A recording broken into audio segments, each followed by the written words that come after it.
পল মার্শালের Brown Girl, Brown Stone ও the Chosen Place বই দুটিতে পুরুষ চরিত্রগুলোকে অপরাপর নারীবাদী লেখকদের সৃষ্ট চরিত্রগুলোর তুলনায় বেশ ব্যতিক্রমভাবে উপস্থাপন করা হয়। ইতিহাসের পাতায় পুরুষতান্ত্রিক বিশ্লেষণে নারীবাদী স্বীকার্য এমন হয় যে পুরুষ স্বৈরতান্ত্রিক, নিপীড়ক, অত্যাচারী ও নিয়ন্ত্রক।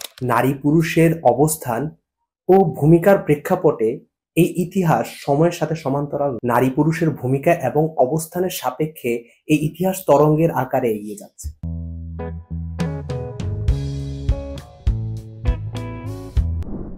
পল মার্শালের ব্রাউন গার্ল, ব্রাউন স্টোন ও দ্য চুজেন প্লেস বই দুটিতে পুরুষ চরিত্রগুলোকে অপরাপর নারীবাদী লেখকদের সৃষ্ট চরিত্রগুলোর তুলনায় বেশ ব্যতিক্রমভাবে উপস্থাপন করা হয়। তিনি নারীদের প্রাণ সঞ্চারী হিসেবে উপস্থাপন করলেও পুরুষদের কঠোর, নিয়ন্ত্রক অথবা নিপীড়ক হিসেবে উপস্থাপন করেননি। ক্যারিবিয়ান এই লেখিকা বিভিন্ন ঘটনার প্রেক্ষাপটে পুরুষদের হতাশ, সংঘাতপূর্ণ, নিঃসঙ্গ, দুর্বল ও অসম্পূর্ণ হিসেবে উপস্থাপন করেছে। ইতিহাসের পাতায় পুরুষতান্ত্রিক বিশ্লেষণে নারীবাদী স্বীকার্য এমন হয় যে পুরুষ স্বৈরতান্ত্রিক, নিপীড়ক, অত্যাচারী ও নিয়ন্ত্রক। এই দৃষ্টিভঙ্গি কি সঠিক? ইতিহাসের পাঠ দৃষ্টিভঙ্গি নিয়ে হারবার্ট বাটারফিল্ড বলেছেন, "The memory of the world is not a bright shining crystal, but a heap of broken fragments."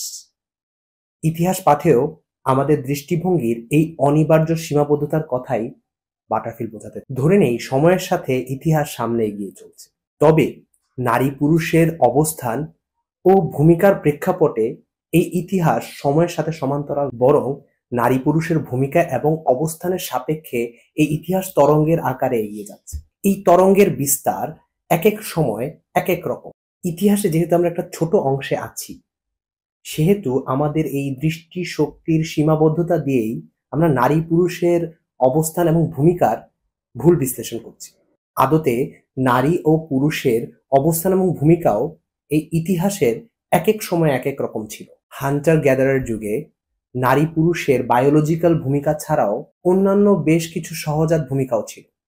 ইতিহাসের পরম্পরায় তাদের ভূমিকার পরিবর্তন পরিলক্ষিত হয়। যেহেতু সভ্যতার ইতিহাসের বেশিরভাগ রাজনৈতিক নেতাই পুরুষ, সেহেতু সামরিক ও সম্প্রসারণবাদের আক্রমণাত্মক ভূমিকাগুলোকে পুরুষের সহজাত বৈশিষ্ট্য হিসেবে বিচার করা হয়।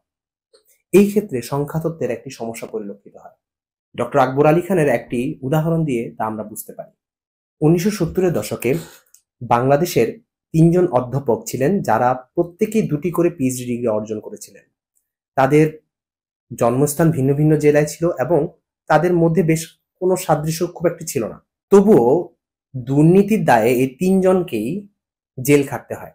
সংখ্যাতত্ত্বের সূত্র অনুসারে তাহলে বলা যায় বাংলাদেশে 2টি পিএইচডি ডিগ্রি অর্জন করলেই দুর্নীতির দায়ে জেল খাটার সম্ভাবনা শতভাগ।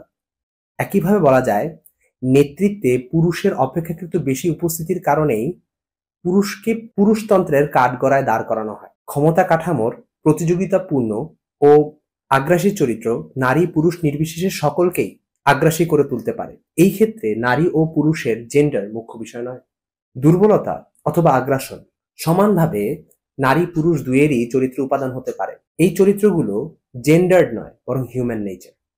ক্ষমতা কাঠামোর আরোপিত আগ্রাসী চরিত্রায়ন নারী পুরুষকে ভিন্ন চরিত্রে প্রকাশ করে। Sometimes a mask can become permanent and the real self vanish forever.